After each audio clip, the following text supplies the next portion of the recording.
அனைவருக்கும் வணக்கம். இது டிஎன்டி. இன்றைக்கி நம்ம என்ன பார்க்க போகிறோம்னா, இளநீர் பாயசம் எப்படி செய்கிறதுன்னு பார்க்கலாம். வாங்க வீடியோக்குள்ளே போகலாம். இதுக்கு தேவையான பொருள் என்னென்னங்கிறத ஒன்றுனா நம்ம பார்க்கலாம். இன்றைக்கி நம்ம இளநீர் பாயசம் செய்கிறதுக்கு நான் இப்போ ஒரு 3 இளநீர் எடுத்திருக்கேன், ஒரு தேங்காய் எடுத்திருக்கேன். இந்த தேங்காவை உடைச்சி பார்த்திங்கன்னா நல்ல திக்கான பால் எடுத்துக்கணும். இளநீரை உடைச்சி உள்ளே அந்த வழுக்க இருக்கும் இல்லையா, உள்ள தேங்காயாக வாங்கக்கூடாது. வாங்கும் போதே வழுக்க இருக்கிற மாதிரி காய் கேட்டு தான் இளநீர் வாங்கணும். அந்த வழுக்கையை தனியாக எடுத்து வச்சுக்கிட்டு நம்ம இன்றைக்கி எப்படி இளநீர் பாயசம் செய்யலாங்கிறத பார்க்கலாம். இப்போ இந்த பாயசம் செய்கிறதுக்கு பார்த்திங்கன்னா ஒரு 1/2 லிட்டர் பால் எடுத்துருக்கேன். இந்த பாலை பார்த்திங்கன்னா நம்ம நல்லா ஒரு பாதிக்கு பாதி சுண்டுற அளவுக்கு நம்ம பாலை வந்து நல்லா காய்ச்சி எடுத்துக்கலாம். பார்த்திங்கன்னா பாதிக்கு பாதி பால் வந்து சுண்டிருச்சு. இந்த பக்குவம் இருக்கும்போது நம்ம அடுப்பை ஆஃப் பண்ணிடலாம்.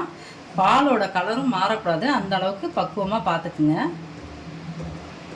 இது வந்து பார்த்திங்கன்னா விடாமல் நம்ம கிண்டிக்கிட்டே இருக்கணும். ஏன்னா தண்ணி ஊற்றாமல் நம்ம காய்ச்சிரும் இல்லையா பாலை, அதனால் இல்லைன்னா அடியில் வந்து பிடிச்சிரும். அதனால் நம்ம ஆடை தட்டாத அளவுக்கு நம்ம கிண்டிக்கிட்டே இருக்கணும் அந்த பாலை. அப்போ தான் அது வந்து பார்த்திங்கன்னா கரெக்டான பக்குவத்துக்கு நம்ம வரும்போது இறக்க சரியாக இருக்கும்.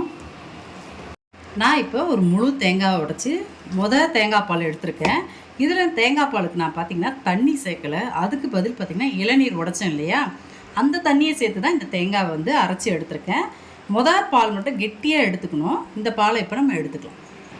இப்போ இந்த பாலை இதில் ஊற்றி ஃபில்டர் பண்ணிக்கலாம்.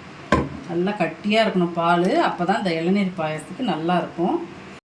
பால் பார்த்திங்கன்னா நல்லா பொங்கிருச்சு. நம்ம பொங்கின உடனே பார்த்திங்கன்னா சிம்மில் வச்சுட்டு நல்ல பாலை வந்து இப்போ நம்ம ஊற்றின 500 ml பால் வந்து 250 ml அளவுக்கு வர அளவுக்கு நல்லா நம்ம ஆடை விழாத அளவுக்கு கிண்டிக்கிட்டே இருக்கணும். நல்லா பார்த்திங்கன்னா பாதிக்கு பாதி சுண்டணும் பால். அப்போ தான் இதுக்கு வந்து நமக்கு இந்த இளநீர் பாயசத்துக்கு நல்ல டேஸ்ட்டாக இருக்கும். சுண்டை காய்ச்சி வச்ச பால் பார்த்திங்கன்னா இப்போ ஒரு 3/4 பதம் அளவுக்கு ஆறிடுச்சு. இதுக்கு வந்து பார்த்திங்கன்னா இந்த பாலுக்கு நான் ஒரு 150 கிராம் அளவுக்கு மில்க் மெய்ட் வந்து சேர்க்குறேன். ஏன்னா அளவு பார்த்து தான் சேர்க்கணும். ஏன் சொல்கிறேன்னா, தேங்காய் இந்த பாலும் வந்து கெட்டி பால், இதில் இருக்க இனிப்பு தேங்காய் இளநீ எல்லாம் சேர்க்குறது எல்லாமே வந்து பார்த்திங்கன்னா இனிப்போடு சேர்ந்தது தான். அதனால் அளவான சர்க்கரை சேர்த்துக்கலாம். ஓகேவா? இப்போ நான் இதை நல்லா மிக்ஸ் பண்ணிக்கிறேன். நல்லா மிக்ஸ் பண்ணிக்கணும். இப்போ அந்த பாலை நல்லா மிக்ஸ் பண்ணி வச்சுட்டோம் மில்க் மெய்டோடு சேர்த்து. இப்போ நம்ம இளநீரை அரைச்சி வச்சோம் இல்லையா, இளநீரில் விழுவிழுன்னு இருக்கிறத வந்து நம்ம தனியாக எடுத்து கட் பண்ணி வச்சுக்கலாம். இது வந்து பார்த்திங்கன்னா அதில் கொஞ்சம் திக்கான பார்ட்டை வந்து நான் கொஞ்சம் விழுவிழுன்னு அரைச்சி எடுத்துருக்கேன். அதை ஃபஸ்ட்டு இதில் சேர்த்துக்கலாம். மில்க் மெய்டும் பாலும் மிக்ஸ் பண்ணி வச்சிடணும் இல்லையா, அதை வந்து நல்லா ஃபில்ட்ரு பண்ணிக்கலாம். ஏன்னா அந்த பாலோட திப்பி இருந்தாலே டேஸ்ட் வந்து மாறிடும். அதுக்காக நம்ம இதை வந்து நல்லா ஃபில்ட்ரு பண்ணிக்கலாம். நமக்கு இளநீயோட டேஸ்ட்டு தான் இதில் தெரியணும். அதுக்காக தான் நம்ம இந்த பாலேடு தெரியாத அளவுக்கு இதில் நல்லா நம்ம ஃபில்ட்ரு பண்ணி எடுத்துக்கணும். கொஞ்சம் நேரம் ஆகும் தான். எல்லா பாலையும் ஃபில்ட்ரு பண்ணிட்டேன் இதில். இப்போ நம்ம அந்த இளநியோட விழுதை நல்லா இதில் மிக்ஸ் பண்ணிக்கலாம். தேங்காய் பால் எடுத்து வச்சுக்கோம் இல்லையா, கெட்டி பால், இந்த பாலை இதில் சேர்த்துக்கிறேன்.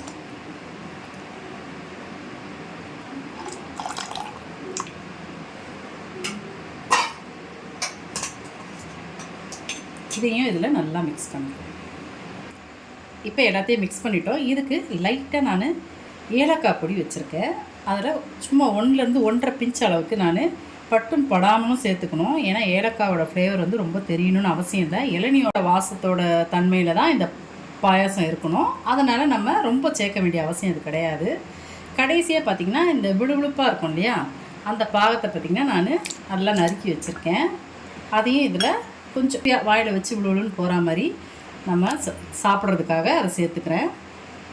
அவ்வளோதான், நம்ம இளநீ பாயசம் ரெடி ஆகிடுச்சு. டேஸ்ட்டு இனிப்புலாம் இருக்குதுன்னு பார்த்துப்போம். இல்லைனா நம்ம அந்த மில்க் மெய்டு இருக்கு இல்லையா, இதை வந்து நம்ம இதில் சேர்த்துக்கலாம் இனிப்புக்காக கூட கொஞ்சம். எனக்கு வந்து இன்னும் கொஞ்சம் சேர்க்கணும்னு தோணுது, அதனால் நான் கொஞ்சமாக சேர்த்துக்கிறேன். இதை நல்லா மிக்ஸ் பண்ணி எடுத்துக்கலாம். அவ்வளோதான், இளநீர் பாயாசம் முடிஞ்சிருச்சு. இப்போ இதை எடுத்து ஒரு பாத்திரத்தில் மாற்றிக்கிறேன். இதை பார்த்தீங்கன்னா ஒரு 2 மணி நேரம் ஃப்ரிட்ஜில் நீங்கள் வச்சுட்டு சில்லுன்னு எடுத்து சர்வ் பண்ணால் தான் நல்லாயிருக்கும் டேஸ்ட்டு.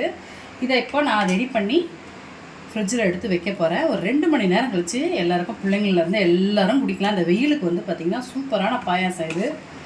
கண்டிப்பாக இந்த வீடியோ உங்களுக்கு பிடிக்கும். கண்டிப்பாக உங்கள் வீட்டில் நீங்கள் ட்ரை பண்ணி பாருங்கள். உங்கள் பிள்ளைங்களுக்கெல்லாம் செஞ்சு கொடுக்கலாம். இந்த வெயில் நேரத்துக்கு ஏற்ற அருமையான ஒரு பாயாசம் இது. அழகாக நம்ம அடுப்பு வேலையே ரொம்ப கிடையாது. நம்ம மிக்சியில் அரைக்கிறதும் எடுத்து ஷேர் பண்ணுங்கள், சப்ஸ்கிரைப் பண்ணுங்கள். மறக்காமல் அந்த பெல் ஐக்கான் பட்டனை தட்டி விட்டுருங்க. Bye friends.